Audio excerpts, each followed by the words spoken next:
এই 2026 সাল যাতে আমাদের সুখে স্বাচ্ছন্দ্যে আনন্দে কাটে, তার জন্য আমরা আজকে এই আশ্রমে সমাগত হয়েছি।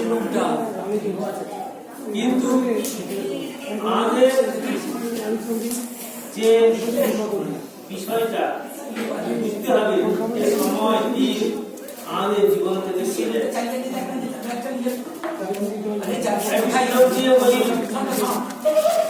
যে আয়ু নশ্বতি পশ্যতাম ক্ষয়ং জাতি যৌবনম প্রত্যায়ন্তি গতা পুনর্ন দিবসা তস্মাৎ তাম শরণম। বলা হচ্ছে আয়ু নশ্বতি পশ্যতাম, দেখতে দেখতে একটি বছর সময় বয়স আমাদের বেড়ে যাচ্ছে, জীবন থেকে একটা বছর বয়স আমাদের কমে যাচ্ছে।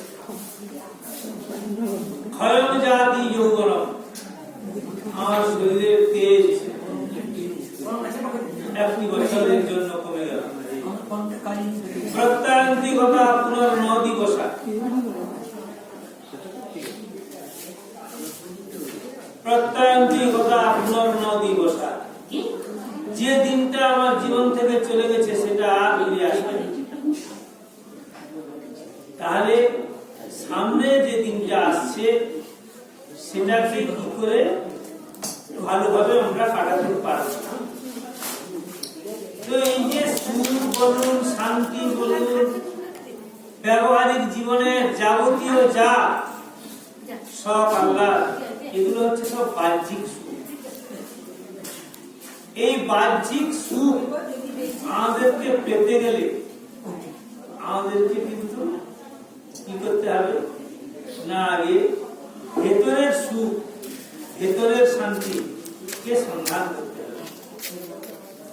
সেই জন্য আমাদের সদ্গুরুদেব শিরোমণি মহারাজ বলেছেন, আজকে মূলত আমি তিনটি সদ্গুরুদেব শিরোমণি মহারাজের তিনটি বাণীর উপরে আলোচনা করব। বলেছেন যে আত্মজ্ঞান সবচেয়ে বড় জ্ঞান, আত্মজ্ঞানটা হচ্ছে সব থেকে বড় জ্ঞান। অর্থাৎ আত্মজ্ঞানী হতে হবে, অর্থাৎ আমাকে জানতে হবে, এই যে বলছি যে সুখ শান্তি প্রেম প্রীতি ভালোবাসা ধন ঐশ্বর্য পাবো, কে পাবো? আমার মনে প্রশ্ন হচ্ছে যে আমি পাবো, কিন্তু আমি কি? আমি যে সুখ শান্তি ঐশ্বর্য খুঁজছি এগুলি তো সব আমার মধ্যেই আছে, এগুলি সব আমার মধ্যে আছে, কিন্তু স্মরণ করতে পারছি না, আমি এগুলিকে জানি না। এই জন্য আমার দুঃখ হচ্ছে, আমার কষ্ট হচ্ছে, আমার রোগ হচ্ছে, আমার শোক হচ্ছে, আমার দুঃখ হচ্ছে। এই আধ্যাত্মিক জ্ঞান,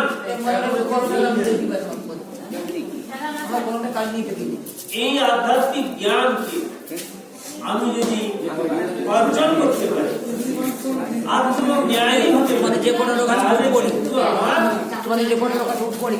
এই যে সুখ দুঃখ জ্বালা ব্যাধি জ্বালা যন্ত্রণা এগুলো আমাকে গ্রাস করতে পারবে না। তাহলে আমাকে জানতে হবে কি, আমার এই যে শরীরটা আমিটা, এটা দুটো পার্টে গঠিত হয়েছে। একটা পার্ট হচ্ছে কিনা এই শরীর, আর একটা পার্ট হচ্ছে আমার ভিতরে আত্মা বা চৈতন্য। এই দুটো পার্ট, দুটো অংশ নিয়ে আমার এই শরীরটা।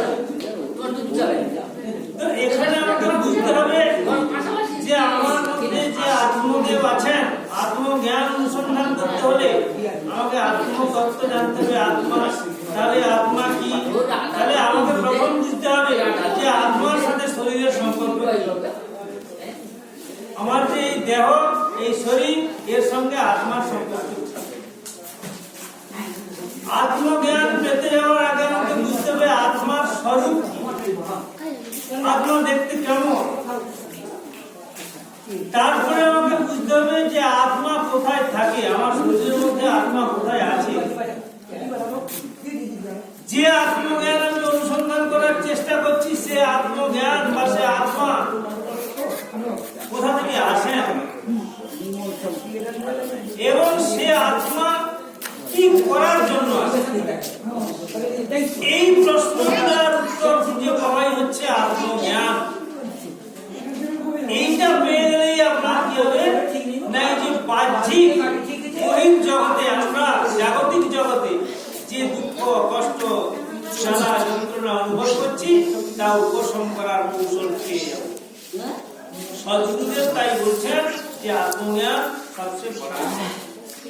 তাহলে আত্মার সাথে শরীরের সম্পর্কটা কি না, আত্মার সাথে শরীরের সম্পর্ক হচ্ছে এই শরীর হচ্ছে জড়, আত্মা হচ্ছে চৈতন্য। তিনি চালিত করছেন শরীরটাকে।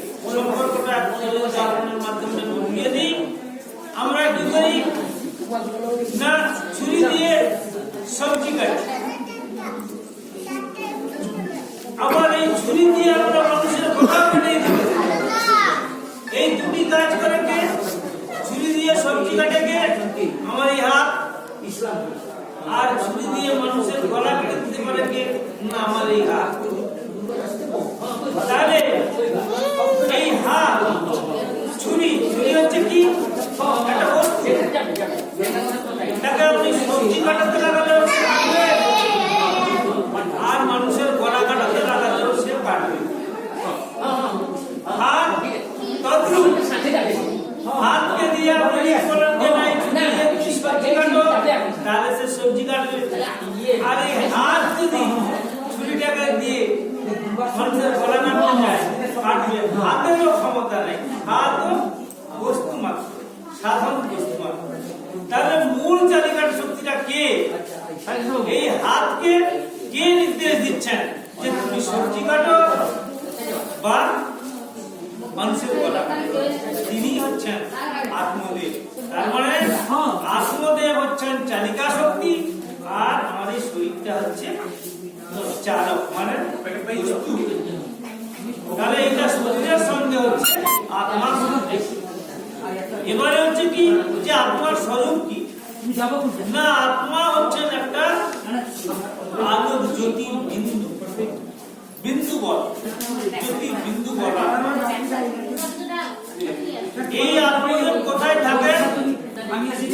এই আত্মদেব থাকেন আমাদের ব্রেনের যে হাইপোথ্যালামাস আছে, পিটুইটারি গ্রন্থি যে আছে, সেই পিটুইটারি গ্রন্থির মাঝখানে আমাদের যে ভ্রূকুটি আছে, এই ভ্রূকুটির পেছনে তিনি বসে আছেন আত্মদেব।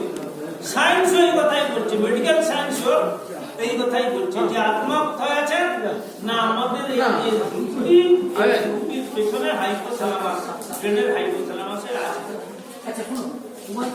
এবারে কথা হচ্ছে কি যে আত্মদেব যে এখানে আছেন, এইটা যার জন্য আমরা সাধন করতে বসলে এই জায়গায় মনোযোগ করে আমরা বসি।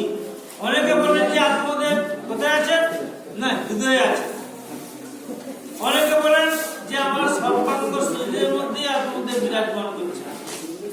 কিন্তু আমাদেরকে বুঝতে হবে যে আত্মদেবের একটা নির্দিষ্ট স্থান আছে এবং সেটা সায়েন্স, আমার মেডিকেল সায়েন্সে বলছে যে আমরা যখন এই হৃদয়টাকে ট্রান্সপ্লান্ট করি, মানে হৃদয়কে যখন ট্রান্সপ্লান্ট করে দেওয়া হয়, তখন আত্মা কোথায় থাকে? তখন তো জীবন থাকে বলে।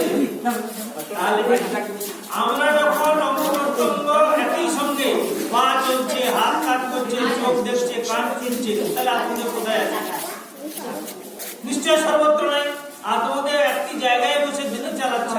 যেমন একটা গাড়ি চলে, তার ড্রাইভার একটা নির্দিষ্ট জায়গায় নির্দিষ্ট সিটে বসে আছে, সমগ্র গাড়িটাকে সে চালিয়ে নিয়ে যাচ্ছে। আত্মদেব এইভাবে। এবারে বলা হচ্ছে যে আত্মদেব কি করার জন্য আসেন, এইটা হচ্ছে আমাদের আসল জায়গা। আত্মদেব আমাদের কাছে আসেন একটি কারণ নয়, অনেকটি কারণ নিয়ে আসেন। কি কারণ না, আত্মদেব আমাদের শরীরটাকে চালিত করার জন্য আসেন, জীবাত্মাকে সঠিক পথ দেখানোর জন্য আসেন, এবং কতগুলি গুণ সঙ্গে নিয়ে আসেন, যে গুণগুলাকে আমরা ধারস্থ করলে আমাদের শরীরে যে রোগ ব্যাধি, বিভিন্ন ভাবে যে আকর্ষিত হচ্ছে, আমাদের মন মানসিকতা যে পরিবর্তিত হচ্ছে বিভিন্ন সময়, সেগুলো সব প্রশমিত হবে এবং আমরা ধীরে ধীরে আত্মসাধনার সাথে এগিয়ে যেতে পারবো।